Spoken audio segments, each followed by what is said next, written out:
Mi nombre es Emanuel, buenas tardes. Yo les voy a platicar, exponer sobre un texto que es sobre la glotocronología y la prehistoria del occidente de América del Sur. Bueno, así lo traduje yo.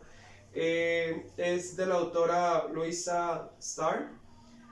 Muy bien, este texto, como la autora lo menciona, tiene el propósito de demostrar o de informar qué es la glotocronología y cómo es que la glotocronología se valida.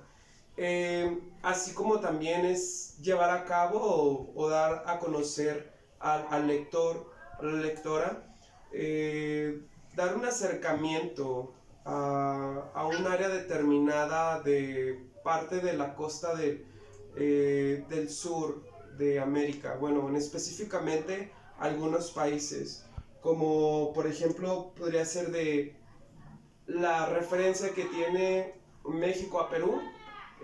Bueno, no la referencia, sino más bien como la comparación o eh, la relación que existe eh, entre estos dos, así como también México y Bolivia, México y Chile y parte de Argentina.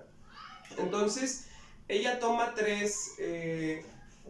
cuatro lenguas pudiéramos decir, en las que entra prácticamente el maya, que el maya, pues como sabemos, se habla parte de la península de Yucatán, donde entran Chiapas, Tabasco también, y bueno, tiene un número, bueno, el número de hablantes es alrededor de 2 millones.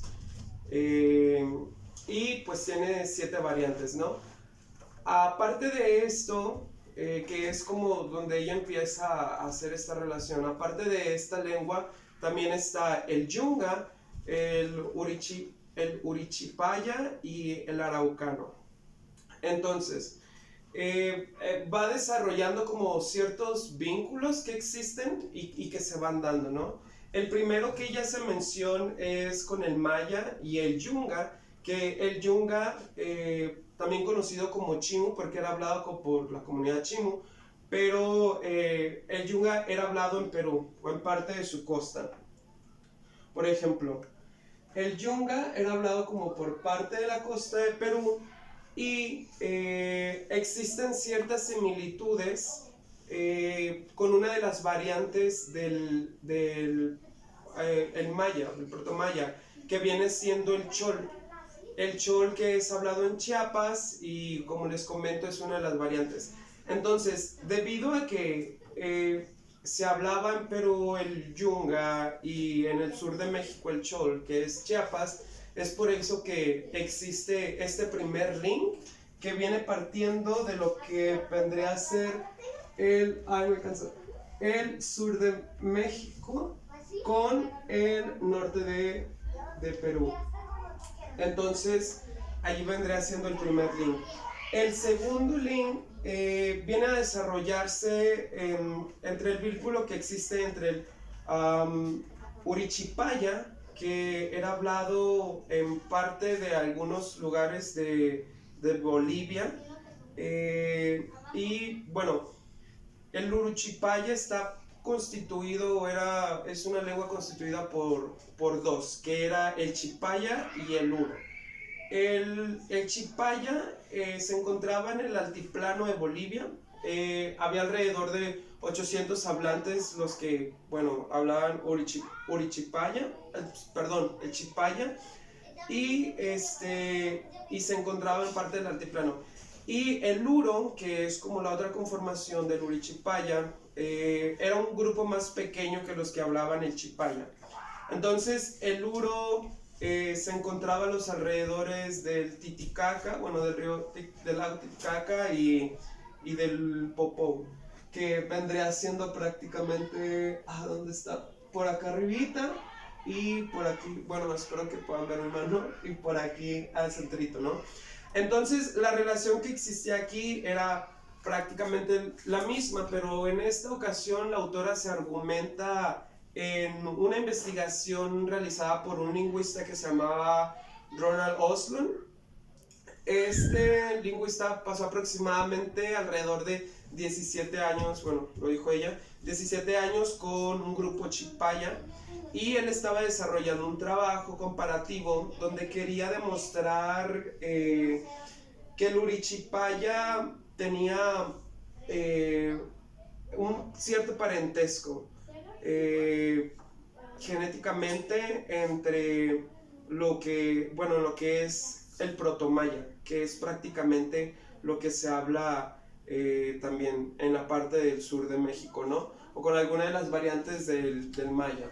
Entonces ahí ya está esta relación que nosotros tenemos, voy a regresar acá, donde está lo que vendría siendo, bueno, casi no se ve, pero el sur de Bolivia, otra vez con el sur de México.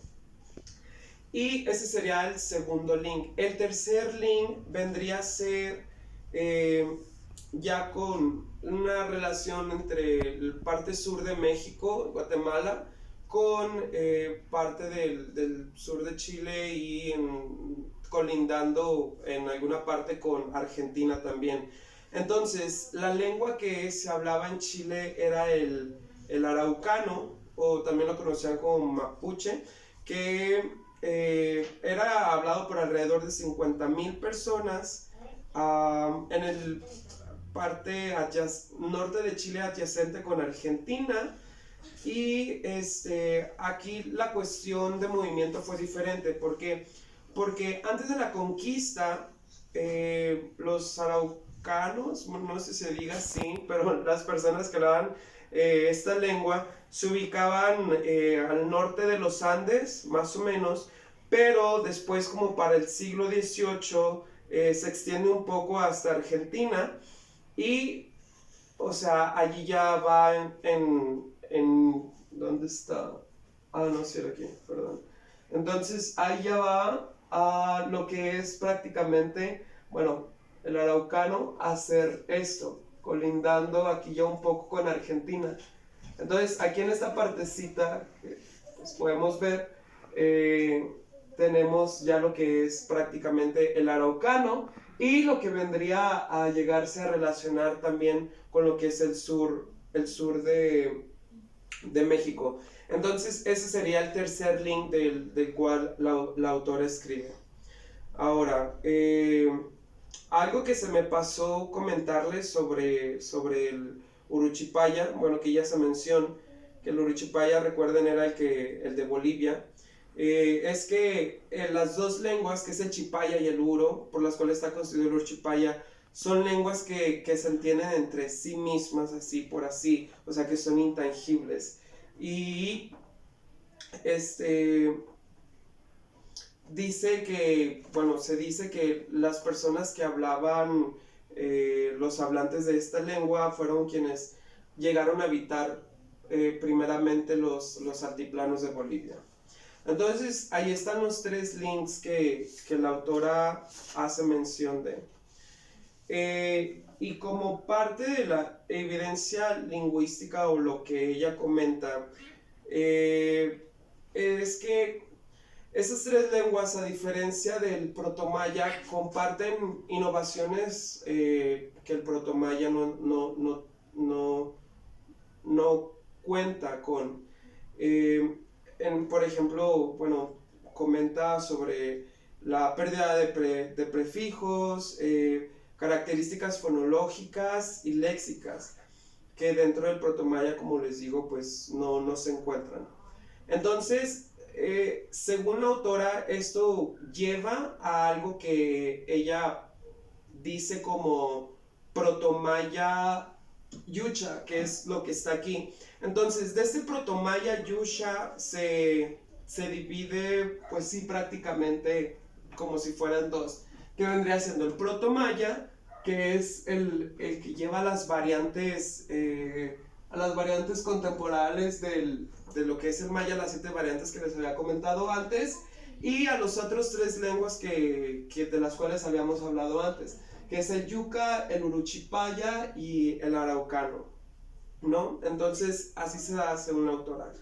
Y este criterio es siguiendo, bueno, no sé si decir modelo, no recuerdo cómo lo ponía ahí, pero sí el criterio de Swadesh, que era un lingüístico estadounidense mexicano, ¿no? Entonces, siguiendo este modelo, hay una separación que llevó a que hubiera una relación entre lo que es el protomaya y las otras tres lenguas que habíamos mencionado. Pero entonces, si vemos como si fuera esto una línea de tiempo, veremos aquí que, por ejemplo, la separación del protomaya y el protoyuca fue 2400 años antes de Cristo. 300 años después, o sea, para 2500 antes de Cristo, se separa el Uruchipaya del Araucano y el del Yunga.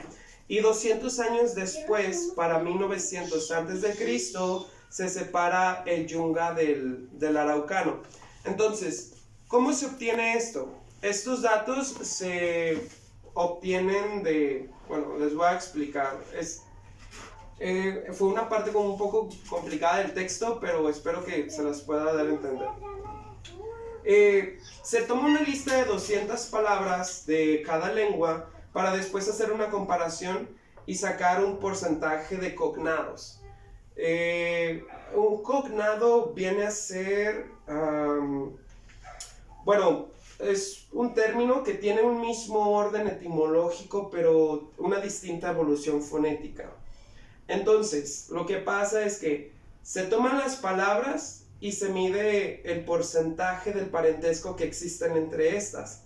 De allí, por ejemplo, ya contando el número de cognados y teniendo el porcentaje, ya se puede sacar una cierta relación entre las lenguas que ya pues habíamos mencionado, con lo que viene siendo hacer ahora el protomaya, y de ahí ya sacar su relación.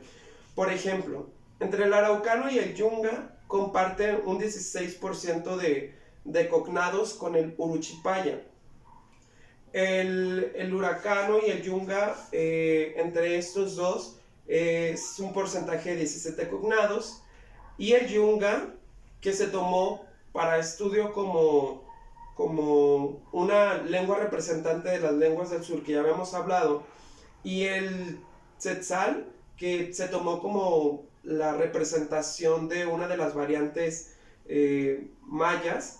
Entre estas comparten un 15% de cognados o parentescos, que es prácticamente lo que nos lleva a relacionar y a medir de una forma u otra el parentesco que existe entre una lengua y otra, a pesar de la distancia que haya, porque bueno, si estamos hablando de que sur de México a Perú, del sur de México a parte del sur de Bolivia, al sur de México a parte mediana occidente de Argentina, entonces si vemos la distancia tal vez entre esos tres países no es tan extensa como la distancia que existe entre México y esos tres países, pero es de esta forma, y es gracias a la glotocronología, en cómo se pueden obtener estos resultados y cómo podemos darnos cuenta de que cierta lengua pertenece o pudiera pertenecer a una cierta familia, ¿no? Que probablemente ya no se hable o sí se hable, pero que igual tiene un parecido. Y entre estas y otras cosas, la autora hace mención ya sobre como un conteo histórico, ¿saben? Como para saber reconocer de dónde se viene dando todo. Entonces, por ejemplo, dice que para 2600 antes de Cristo, indios americanos pasan a ubicarse a la parte de Guatemala colindando con México. Entonces, si nos regresamos ahí donde estamos, perdón, o sea, eso fue 2600, o sea, 200 años antes de que se separara el protomaya del protoyuca. Entonces, eso quiere decir que convivieron tiempo, y de ahí podemos ir viendo la separación y cómo es que sí existe realmente esta relación, ¿no? Y bueno, eso sería todo por mi parte. Espero haya sido lo suficientemente claro para que me entendieran, y pues bueno, ya.